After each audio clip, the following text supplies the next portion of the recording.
Welcome everybody to AFFF 21 Radio. You're listening to the Weekend Wrap-Up.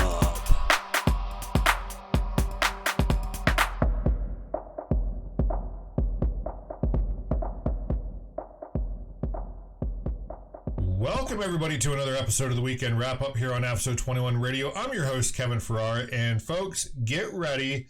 This episode is about to get real, and the reason I say that is because since our last episode with the Berks County Fire Chaplains Network, there has been some movement in the PFAS struggle, the fight, and we're going to go ahead and let you know what's going on, what isn't and what should be regarding PFAS affecting firefighters. As you can see up on the screen here, we've got remediation and impact of PFAS on service members. And there's a reason why we come up with that title. And you're probably like, Kevin, you know, how did you come up with that?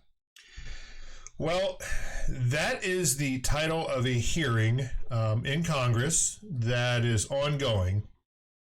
And when I say ongoing, this hearing sort of stems from last year. And as you know, in my previous podcasts, I went to Washington, D.C., supported some testimony. We had Jim Holmes, former veteran, and Scott Faber from the Environmental Working Group, EWG.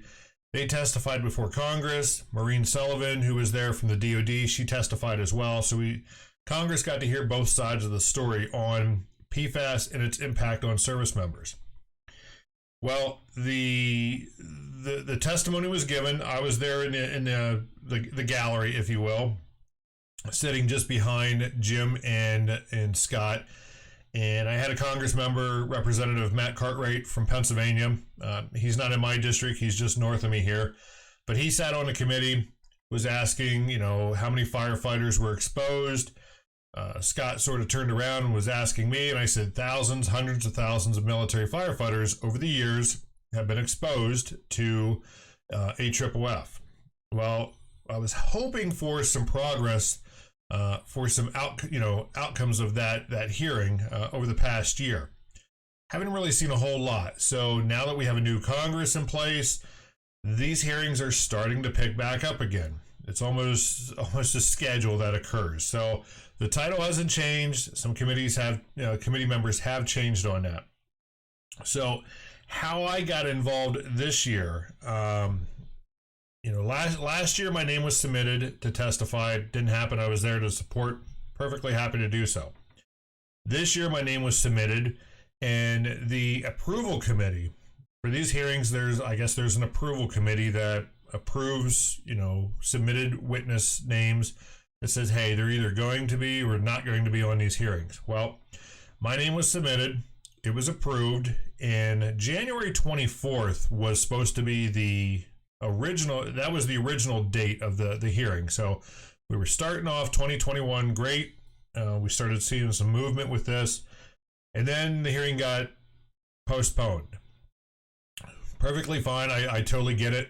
If you've ever been down to Congress, there's a lot of mechanics behind the scenes that a lot of folks don't see. So these hearings, they often do get, rescheduled, postponed and rescheduled. So it was rescheduled to March 15th, tomorrow. And my name was approved. Like I said, I had submitted my testimony, which you're going to hear today. And I found out, aside from the DoD and the Air Force panel, there's actually two panels that were involved in this. The DoD and the Air Force was on panel A. They were going to go ahead and testify about 1 o'clock East Coast time, or 1300 hours. And then panel B, myself and who I found out, Aaron Brockovich, was going to testify. And we were basically the follow-up to the DoD and the Air Force. So last week, I get a phone call. Actually, I get an email that says, hey, you got time for a quick chat? I'm like, sure. And this email came from the scheduler, the organizer of this particular hearing. So I call this individual up, said, hey, what's going on? And they're like, well, we've got some unfortunate news. The hearing's been postponed again. I'm like, okay, I get it. As long as it's out there and we're going to do this, that's perfectly fine. But then they go on and they say, well, unfortunately, you're no longer going to be testifying. And I'm like, what are you talking about? I said, my name was approved. This is the second time now. They said, yeah, we get it. But they're restructuring this hearing. They said, this one's got a lot of attention, which is great to hear. So I said, okay, if I'm not testifying, who's going in my place? And they're like, well, we want to have more of a technical expert, a scientist that can throw data out there. I said, I get it. I said, that's fine. I said, but look at the big picture here. I said, look at the title itself, Impact on Service Members. If we don't have a seat at the table, our voices are not being heard.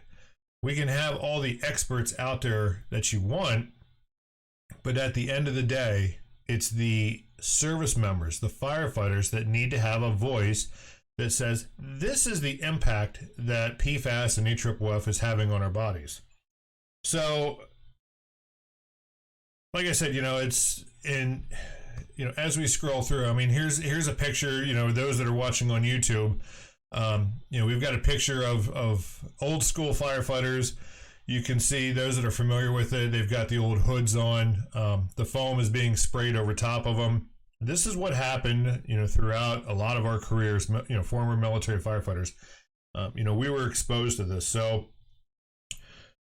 long story short, with the hearing is not happening tomorrow, as many of us were hoping for. I'm no longer testifying at this point. That could change after this podcast. Who knows? Because I do anticipate some pressure being put on Congress and others to get firefighters' voices heard. And you're going to see me looking down here at my notes, those watching on YouTube and Rumble here. So again, this committee, basically what this committee consists of, and it's the House Committee on Appropriations, and the actual title of the committee is Military Construction, Veterans Affairs, and Related Agencies Subcommittees. Now, what I found out last year this committee is doing in terms of PFAS, they're dealing with a lot of the BRAC bases, and these are military installations that have closed or were redeveloped. So you look at Chinook, you look at Wordsmith, you look at England Air Base, you look at Peace, you look at Willow Grove Naval Air Station, and many more throughout the country. These installations are former military installations here in the United States. We're not even talking about overseas bases yet. Those here in the United States, they were closed. There's a lot of PFAS contamination. So now Congress is trying to figure out how to get that cleaned up. So they're listening to communities. They're working with communities, but they are encountering significant pushback from the DoD and the Air Force, and we don't know why. This particular hearing that was supposed to happen tomorrow, from what I've heard, sources have told me that the DoD actually pushed back and said, we're not participating in this hearing. And they were told, you have to. You're the DoD. This directly affects you. You don't have a choice. And folks, this is the attitude, this is the mentality of the DoD, the Air Force, other sister services out there that are pushing back on this topic, this issue. And we don't know why. Congress is getting frustrated. Local communities are getting frustrated. I'm getting frustrated. So we're gonna see what happens with this. But I want to, I just want to go through and I want to read my testimony, before we get deep in the weeds with this podcast. I want to read what my testimony was going to be tomorrow, so you can hear. And this is an opening statement. Now, obviously, there was going to be questions. They already had questions drafted for members to ask myself, Aaron Brockovich, and whoever was going to show up for the DoD and the Air Force. What those questions are going to be now in the future, who knows? But again, this is my opening statement that was supposed to occur tomorrow in front of Congress. So So again, this is for the House Committee on Appropriations, the Military Construction, Veterans Affairs, and Related Agencies Subcommittee on the remediation and impact of PFAS on service members. Thank you for the opportunity to testify. My name is Kevin Ferrara, retired Air Force Master Sergeant and military firefighter. Today I serve my community as a volunteer firefighter and as a veteran-led small business owner and consultant for fire and emergency services, often speaking about PFAS, a group of man-made chemicals that research and military documents show was and are hazardous and toxic. I believe the Environmental Working Group may have provided additional information. My exposure came from years of direct and indirect contact with aqueous film-forming foam, otherwise known as AFFF, a product used by military and civilian fire departments to fight flammable liquid fires like aircraft fuel. I personally released AFFF during emergencies and training scenarios as instructed by leadership at every installation I was assigned to. The damage I unknowingly created weighs heavily on my mind. Furthermore, not once did I observe soil or water contaminated with AFFF, excavated, or contained, as Mr. Mark Carell, Deputy Assistant Secretary of the Air Force for Environment, Safety, and Infrastructure, stated in 2019 would occur after a release. It certainly did not occur last September in Albuquerque, New Mexico, where Kirtland Air Force Base firefighters released large amounts of AFFF off base within a civilian community. Prior to July 2015, Air Force firefighters routinely sprayed AFFF along airfields or areas near live fire training sites to ensure apparatus firefighting systems function properly, leaving the foam to absorb into the ground. These practices likely occurred on former military installations like Chanute Air Force Base, Illinois, and reason why PFAS levels at some are significant. Chanute hosted the DoD Fire Academy between 1965 and 1993. Before closing in 1993, thousands of firefighters, including myself, trained there. No question, thousands of gallons of AFFF were released over those 28 years. We were told over and over, it's just soap and water, it's harmless. How naive we were. The Air Force knew AFFF was harmful but said nothing, which angers me greatly. Mr. Carell stated, quote, "If there's something we could have done earlier, we would have loved to have known that. But we can't take action on things we don't know," end quote. Since 1973, Air Force documents indicate AFFF was and is harmful to humans, animals, and the environment. Despite that, the DoD kept a blind eye to the release of AFFF on and off military installations, failing to adequately protect lives and the environment. Doing such has led us here today. Aside from my experience and my exposure, former Air Force firefighters like Dan Kaysen, Jason Linta, and Andy Burnt were exposed. Diagnosed with several forms of cancer, including prostate, writhing in pain, living alone, Dan informed me a few days ago his cancer is inoperable and his vision nearly gone. Jason has lacrimal gland adenoid cystic carcinoma. So rare, about 1 in 10 million are diagnosed. His physician knows of only 57 other cases. No longer able to receive radiation treatment, his cancer is considered terminal. Diagnosed with stage 4 non-Hodgkin lymphoma, Andy is paralyzed from the waist down. The VA continues to deny his cancer is associated with AFFF and PFAS exposure. The stress these gentlemen's families endure, including giving up jobs so they can take care of their loved ones and share what they know is borrowed time, is considerable, yet they continue to fight just as I do. As for me, my civilian doctors were unfamiliar with PFAS. However, over the past 2 years, we uncovered through research some of my medical conditions are associated with PFAS exposure. Active military and DoD civilian firefighters are offered an annual PFAS blood test. However, former military firefighters like me were left out.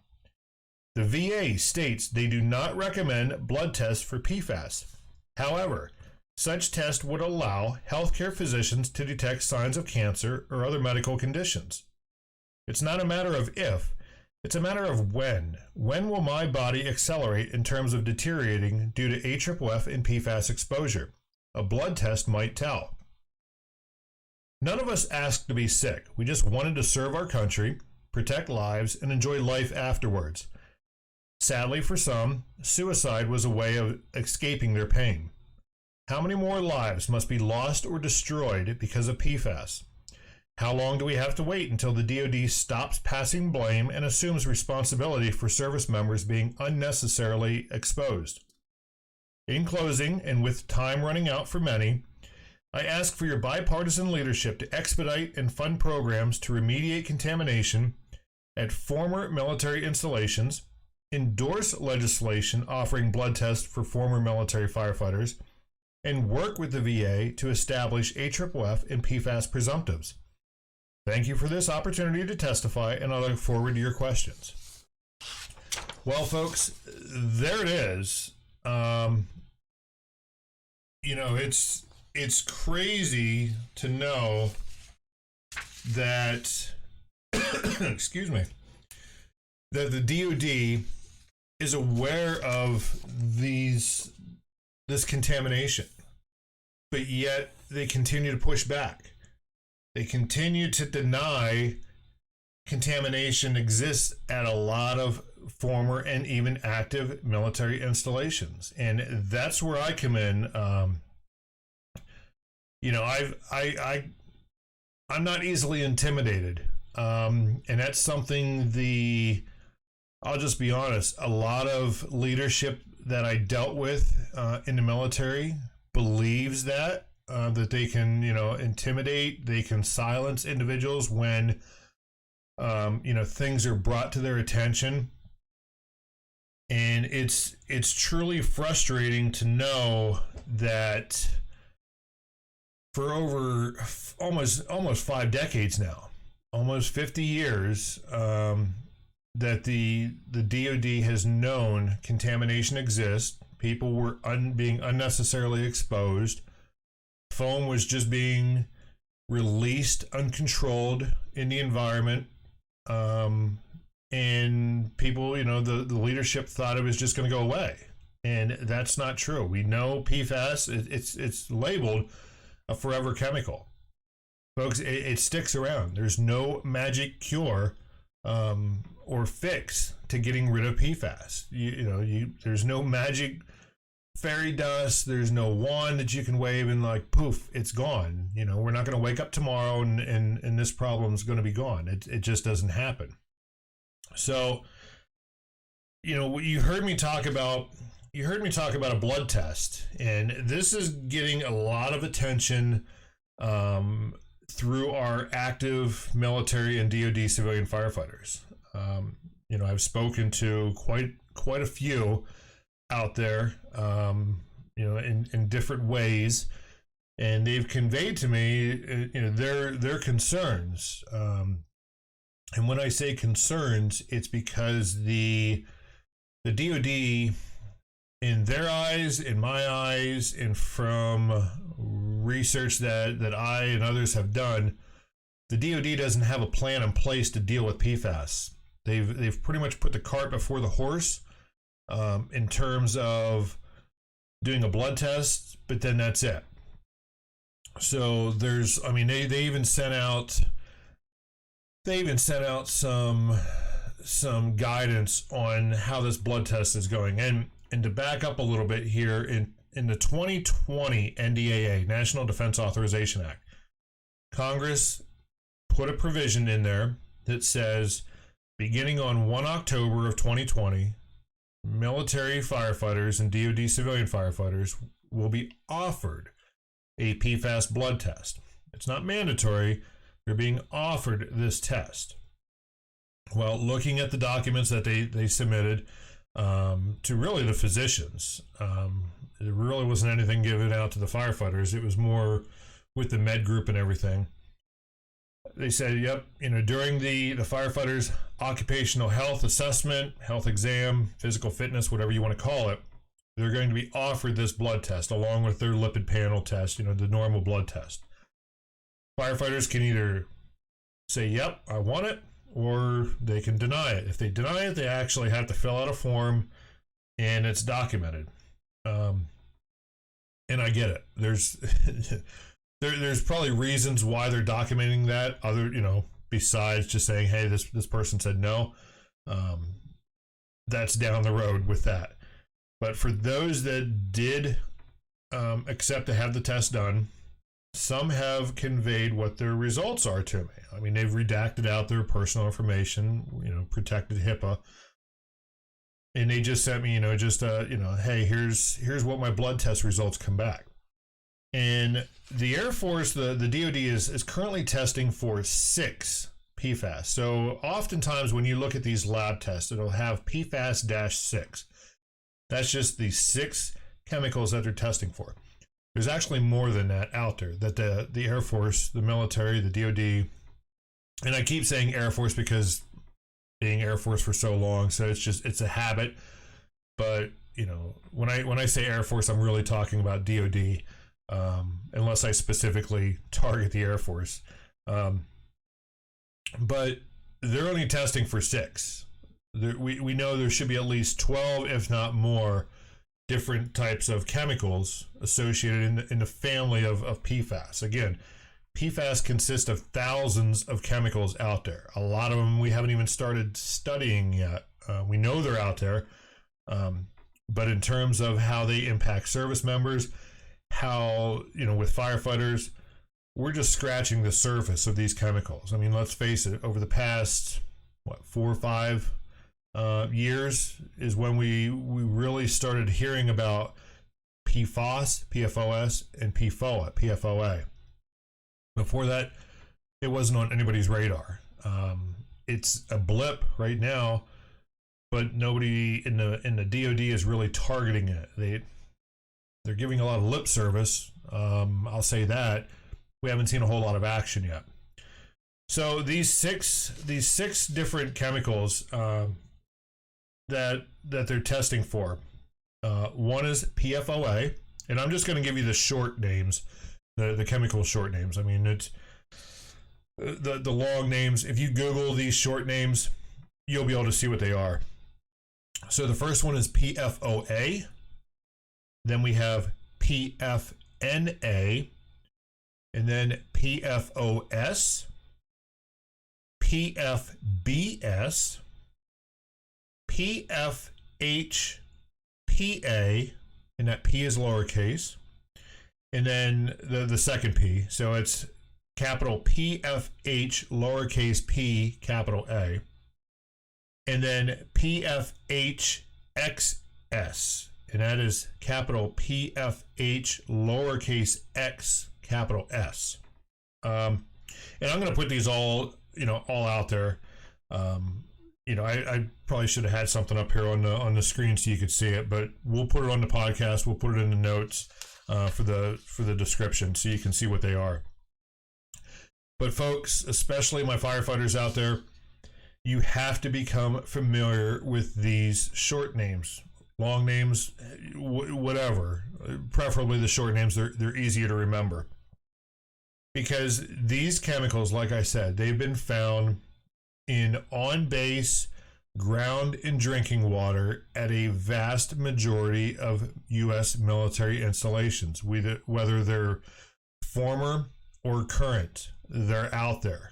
And the source, as you can see here in the details with Langley Air Force Base, the source EWG from the Department of Defense. So, and it says right there, suspected source firefighting foam. It's because over the last almost 50 years, firefighting foam was intentionally released into the environment. It was not contained. You've heard me talk about Cannon Air Force Base. I spent 4 years there. Every day for 4 years, the shifts would intentionally drive the crash trucks out along the flight line for drivers, the morning checkouts. So you drive out along the flight line, go to the end of the runway, go over to the fire training grounds. Somewhere along that route, we stopped. We discharged foam We let it seep into the ground. It was uncontained. We didn't think anything of it. Why? Because we were told it's soap and water. It's perfectly safe. So imagine 4 years, 365 days, 7 days a week. For 4 years, foam was discharged on Cannon Air Force Base. Well, I come to find out, because I was unknowingly contaminating the soil, all of that foam mixture had seeped into the ground. It got into the local aquifer system. It's now contaminated the aquifer systems near Cannon Air Force Base, Clovis, New Mexico, and it's resulted in dairy farmers can't milk their cows because their cows are now contaminated. Their families are contaminated because they have elevated levels of PFAS. The Air Force handed out bottled water. They're doing the same thing at Goodfellow Air Force Base. They did test in certain wells within a half mile to a mile radius outside the base, and they found elevated levels of PFAS. So their Band-Aid fix is, oh, the water's contaminated. Let's go ahead and provide you some bottled water, some drinking water. What are they going to do to clean that up? We haven't heard. We probably won't hear for a long time, because I was recently asked by a reporter, why the pushback from the DoD, the Air Force, other services. And in my opinion, it's because once they acknowledge they contaminated the soil, their asses are on the hook at that point. They have to take responsibility. Those in the military, you've seen it with leadership. Things happen. A commander will do something. They'll make decisions, good or bad, and then they rotate out. And then somebody else has to come in and take over. And oftentimes they're trying to do some damage control with maybe a bad decision the previous commander made, or it could be 4 commanders before that, and it just keeps getting kicked down the road. That's what's happening here today, folks, with PFAS in the DoD. The can is continuously being kicked down the road. Nobody wants to step up. Nobody wants to take responsibility for the contamination that they damn well knew was occurring since 1973. I mean, foam was invented by the Navy back in the 60s, so this is going on for a long time. But nobody wants to take charge. Nobody wants to step up, be the leader that they're expected to be, and say, enough is enough. We're going to fix this problem. We're going to do everything in our power that we can. We're going to be open and transparent. But that's not happening, folks. Not at all. So you see the numbers here. You see the numbers. Details, contamination site, Langley Air Force Base. That was my last duty assignment before I retired in 2017. I spent 10 years at Langley Air Force Base. It was the base I wanted to go to all my career, only because the fire department was very well known. They were a leader in the Air Force. The fire chief that was there, Chief Charlie Bowen, outstanding individual. I owe a lot of my career to him. For giving me the opportunity to excel, as he's done with others. I mean, he is truly a chief's chief. So those that are in the Air Force, you know who I'm talking about, Chief Charlie Bowen. He's since retired. He's still, I think keeps involved with the fire service, likes to be aware of things. And in no way am I blaming Charlie or other fire chiefs out there that had no knowledge of the hazards and toxicity of AFFF. I mean, like I said, I went through Chanute in '91. The first time I was in the Air Force, I served twice. So the first time I was in, '91, we were told, hey, this is just soap and water. And I've talked to some instructors that were out there, and they were told the same thing. So, I hold no grudge against them. I don't hold them at fault because they were simply being told or deceived, as we were, by higher leadership, in the military.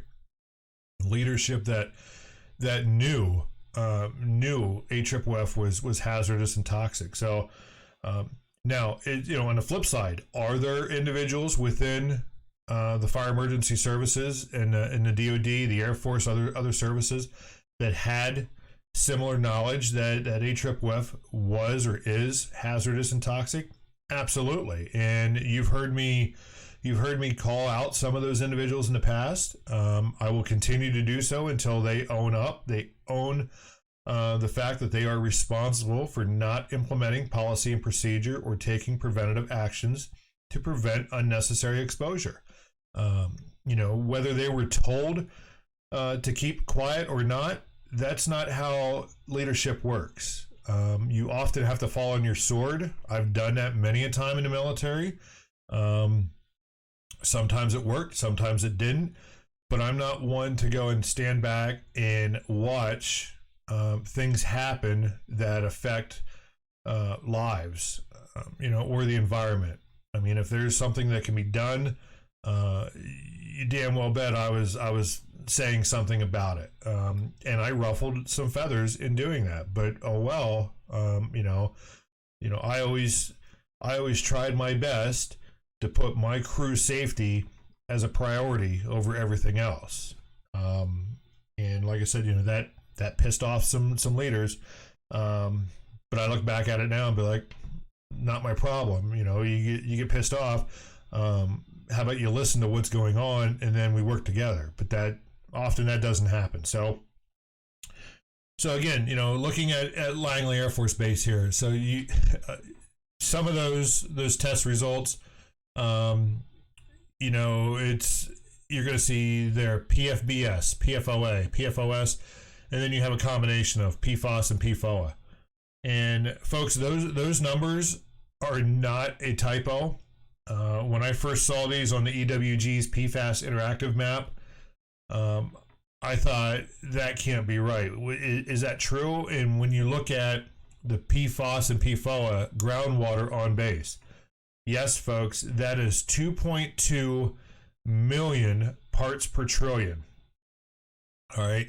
That is 2.2 million parts per trillion of contamination. And it's the EPA in 2016 established a lifetime health advisory for PFAS in drinking water at 70 parts per trillion. All right. What you see here at Langley, we're looking at 31,786 times more than what the EPA states is or should be a lifetime limit. And when we talk about this health advisory, unfortunately, the EPA even says this on their website, on their PFAS website. This health advisory is non-enforceable and non-regulatory. So what does that mean? Well, the Air Force, the DoD, other sister services are essentially untouchable, at this point. And to back this up, we've had several incidents here in Pennsylvania that were reported. And when I spoke to the Pennsylvania DEP, and I asked them, I said, what's going on with this? In the Air Force, we started reducing unnecessary exposure. They said, hey, we can't use foam for training anymore unless it's contained. It's only used for real world emergencies. And the representative from the Pennsylvania DEP had responded, and she says, everything the firefighters did is perfectly legal. And I'm like, again, how could that be? And she paused for a second, and I could sense she was siding with me. She understood where I was coming from. But she said, because there are no regulations to prohibit all of this exposure, for now, everything that they're doing is legal. And I'm like, that's absurd. I said, so hypothetically saying I could go out there with 3,000 gallons of AFFF mixture, either concentrate or mixture, dump it into the ground, watch it soak into the ground, and walk away. She's like, absolutely, you could, and there's nothing we could do about it. She said, now, obviously, if I intentionally pollute a drinking water source or a tributary, and this deals with any chemical, then yes, under the Clean Water Acts and other acts out there, an individual can be held liable for that and accountable. But if you just go out there, we see it all the time, folks, in municipalities. Firefighters are using foam. Often they're using it improperly. They're not well trained. Their situational awareness is poor in terms of, if you're going to use this product, make sure you do your best to capture the runoff. A lot of times they don't do that. It goes into the stormwater drains, goes into your wastewater treatment systems, and then it pollutes those systems. So what should be clean water coming out is actually water that's containing PFAS, because a lot of these wastewater treatment plants don't have the filtration systems in place to remove or capture PFAS chemicals. There are filtration systems out there. I'm currently discussing that with a few folks. That's going to be on an upcoming podcast. How we have to focus on cleaning up these wastewater lines that have PFAS in it, AFFF in it.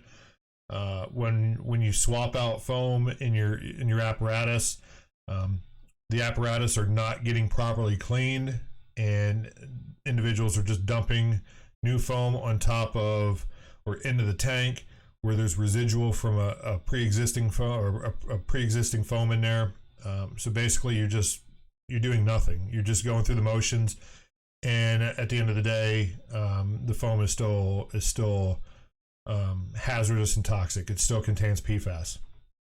But again, that's going to be a topic of discussion on an upcoming podcast here.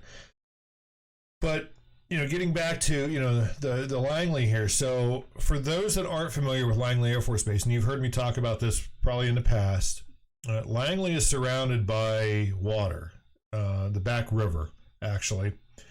And think about this: the amount of groundwater on base, 2.2 million parts per trillion. That groundwater seeps into the Back River.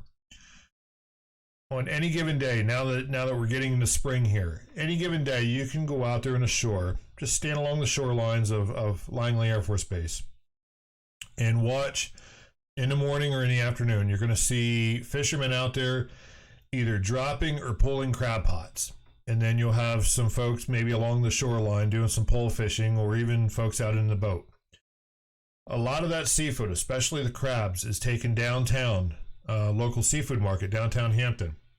That seafood is then sold to consumers, and not surprising, it's very likely a lot of that seafood that's caught surrounding Langley Air Force Base contains PFAS, only simply because follow the contamination. Again, it comes from the base, seeps into the ground, gets out into the Back River, gets consumed by seafood, and then is sold. So you see the pattern here, and this is happening. Similar things are happening all across the nation, all across the world, in terms of PFAS contamination. And but here in the States, nobody is doing, well, I won't say nobody is doing anything about it.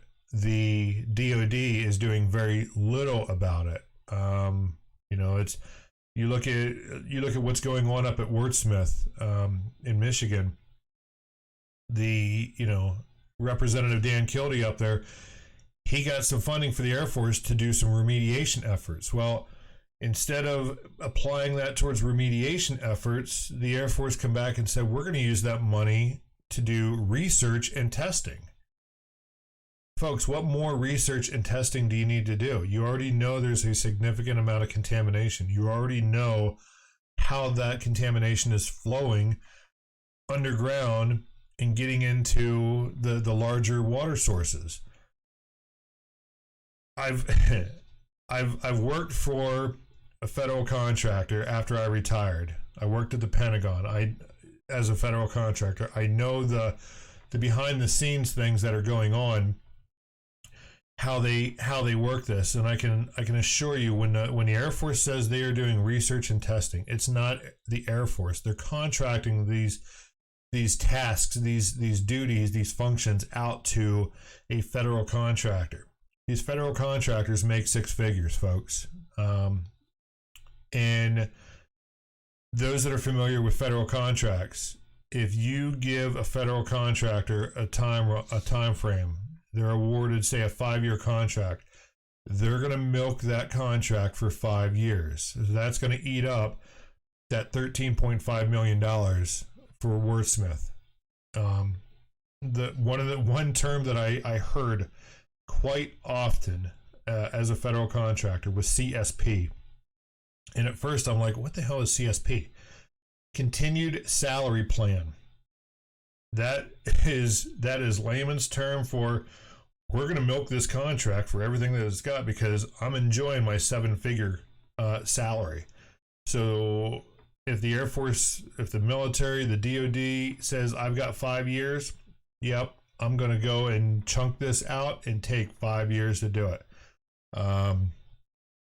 You look at I could really get off track on that, the things I've seen and heard, and was involved in. And because of, I'm just going to be honest, because of the shadiness that I saw as a federal contractor, it didn't align with my work ethics. And I gave up a 6-figure job as a federal contractor, and said, no, if my name is going to be anywhere associated with this and there's some shady stuff going on, nope, I'm out. I've got to go. And so I did. And now you see me doing what I'm doing as I do my own business as a consultant. I do this podcast. I sort of become the informal, some say formal, spokesperson for a lot of military firefighters, either active or former, that want to talk about PFAS, want to talk about their exposure, but can't. There's a lot that are no longer with us. I'm their voice.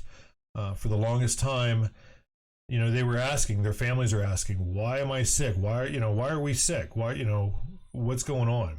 And they never got answers. So I'm doing what I'm doing now. I'm happy doing what I'm doing. But I'm here to be that voice, to dig for answers, to fall on that sword. So getting back to, those that knew, and you've heard me say this before, those that didn't know, I have no ill intent towards them. We can only assume that they were just like me, like many others, misinformed, ill-informed, misled, lied to be honest. You've heard me call out fire emergency service leaders in the past, and Mr. Jeff Wagner is one of them. He recently retired, but for the longest time, I kept trying to reach out to him, asking, say, look, all I want is a comment. Let me know what's going on. Be transparent. Be open. So be informative. That's you're paid by my tax dollars. I expect you as a public servant, a federal public servant, to answer questions. But he would not answer. He went on another firefighter podcast and gladly talked about it. And that podcast is endorsed by Air Force Fire Emergency Services. I mean, it's plain as day, even though they say they're not. And they're doing some great things over there. I have nothing against them, but it just seems like unless the platform is endorsed by the DoD, the Air Force, the military leaders do not want to talk outside of their swim lanes, if you will. So again, I reached out to him, reached out to others. Those requests fell on deaf ears. They were ignored. So here we are now. So now, we have the new Secretary of Defense, Mr. Lloyd Austin III. We're going to see if he's going to be open and transparent. We know the last one, they started the DoD PFAS task force. Didn't see a whole lot of, traction with that. Hopefully 2021 changes some things. but I'm already reaching out to his office, Mr. Austin's office, to see if they would be willing to discuss PFAS, be open and transparent, and we're going to see what's happening with that. But yeah, folks, I mean, it's like I said, this is something that I want each and every one of you to reach out to your local, state, and federal representatives. Getting back to this hearing, we look at remediation and impact of PFAS on service members. It's got a significant impact, and they say service members, but it's more than just service members. I mean, it's service members, firefighters, their families. You've got innocent civilians, innocent folks that are visiting these installations. You've got contractors, and the list goes on and on and on. You look at the former England Air Force Base, now called England Air Park. Those numbers for on-base groundwater contamination range anywhere between 10 and 20 million parts per trillion. And that former military base is now an industrial park. I mean, they converted the airfield over to an international airport. You've got, residential, you've got industrial facilities on this base, but yet there's so much contamination there. It's likely a lot of the folks don't know about it, but the Air Force does, because they've reported on this. And when you go to EWG's PFAS interactive site, you're going to see the sources. This isn't EWG's numbers. This isn't Kevin Ferrara's numbers. These are the numbers that are coming from the DoD, from the Air Force. So they've done some testing, and the only way EWG really found out about a lot of this is through a public right to know request. And anytime, for those that have never done this, anytime you try to get information from the federal government, it is like jumping through hoops of fire, going through a rat maze, and it's intentional. It is, I mean, everybody has a right to public information, but the DoD, the Air Force, other sister services, they're going to make it as difficult as possible, but still fall within, not crossing any legal lines to violate your rights on this. But, often they're going to say, okay, you want this information, it's 1,000 pages and it's X number of cents per page, so it's going to cost you this much. Oh, and then we have to charge you for actually taking somebody to do all of this, and the list goes on and on and on. So I mean, it's most people are like, no, I can't afford that, it's usually it comes down to cost. But anytime you do a right to know request, check with your local state. If you're interested on what your local, your states are doing. And every state has a Office of Open Records or a Right to Know office, and you can either get copies, hard copies, you can get digital copies, or you can say, look, I just want to go review the information, and you can take a camera and go take pictures of that. I mean, there's different apps out there now. You take a picture of it, it creates a PDF. So I mean, if you want to spend all day, it's cheaper than shelling out, a couple $1,000s for a document that, you may only need one page from. So, but yeah, like I said, when it comes to this hearing in particular, I wanted to make this episode, and we're not going to have any shout outs. We're not going to have any on-scene things this week, because this one I was hoping to, but I want to keep it within the hour. I just wanted to bring to your attention that there was a hearing that was supposed to take place tomorrow. It's been postponed. Folks really don't know what's going on with this. It's not on the calendar for Congress. We don't know when it's going to get rescheduled. We don't know why I was taken off of this hearing, because again, we need to have I mean, if you're going to have a hearing about service members, you damn well better have a service member at the table to discuss, to testify. It's, we've had individuals get up there before and speak on our behalf. It's great. We appreciate that. But the time is now to have our voices heard. And that's why I do what I do. I keep fighting for you, the firefighters out there, emergency responders. I don't care where you're at in the world. I will go to bat for you 100%. Like I said, I've got so many stab wounds from falling on swords. It's unbelievable, but I'm still standing. I'm still fighting for you guys and girls, and and it's just, it's incredible that the amount of pushback here in the United States that we're seeing.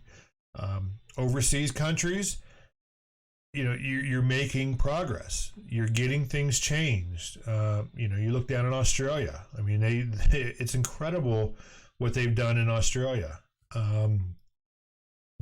Why can't we do the same thing here in the States? And now looking at the 2021 NDAA, if you haven't had time to read that yet, I encourage you to search for it. I'll put a link up in the podcast descriptions so you can find it. Plus on our website, AFFSO21.com.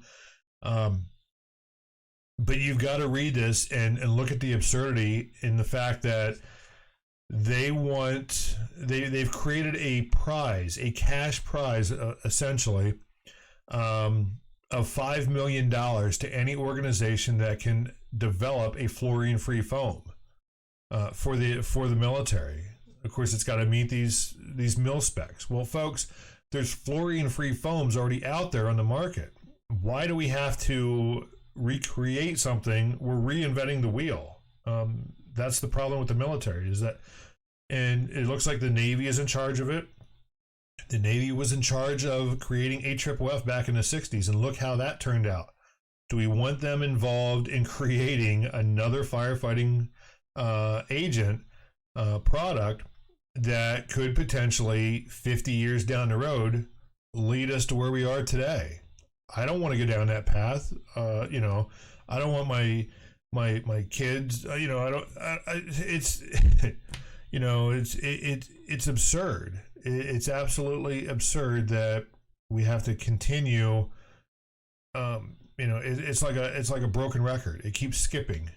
We're taking 2 steps forward, but about 5 or 10 steps back.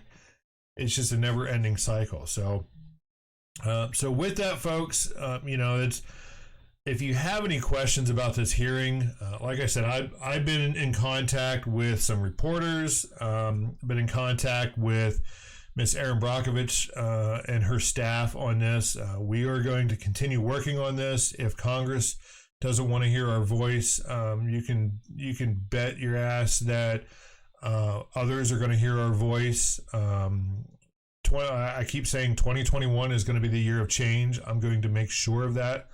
Like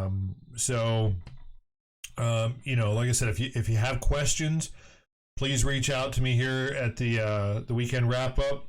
You can send an email to contact@AFFSO21.com. That's CONTACT at AFFSO21.com. Go to our website, our parent website, AFFSO21.com. You'll see the links in there on how to get to the podcast. You'll see this video up there. We're on YouTube. We're on Rumble. We're on many platforms for the audio podcast. So please check us out.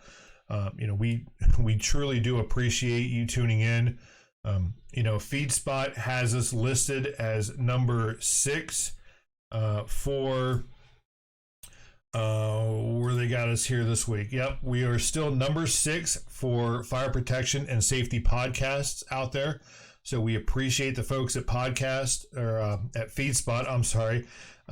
Appreciate the folks at FeedSpot for reviewing our podcast and appreciating what we do. So our goal is to bump up the numbers. We'd love to get to number 1. Hopefully we can do that with your help.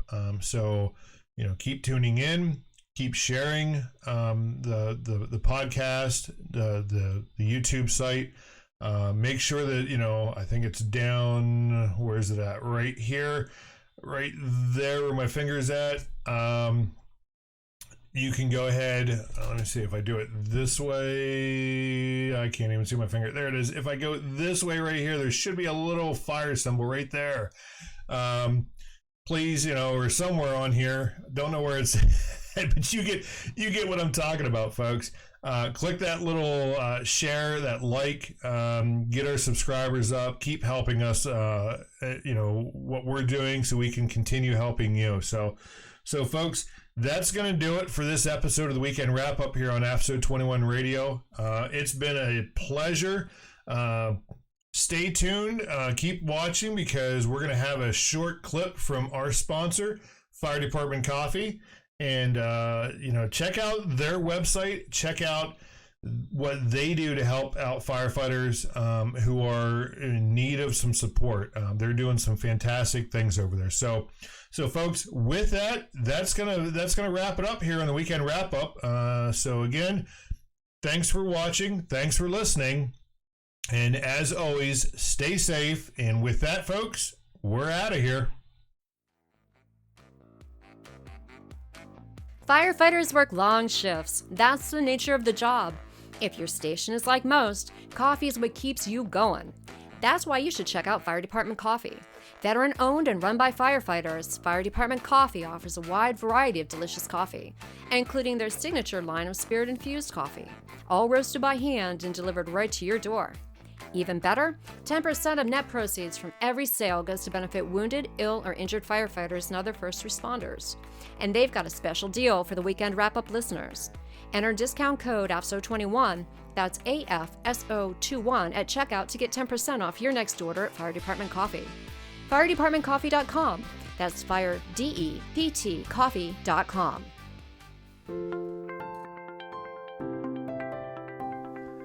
Veteran-owned and operated AFFF 21 Agile Fire Service Organization for the 21st century applies their extensive background in fire protection and emergency services to deliver support with identifying, developing, implementing, and maintaining strategies and techniques essential to operate and sustain an emergency response organization.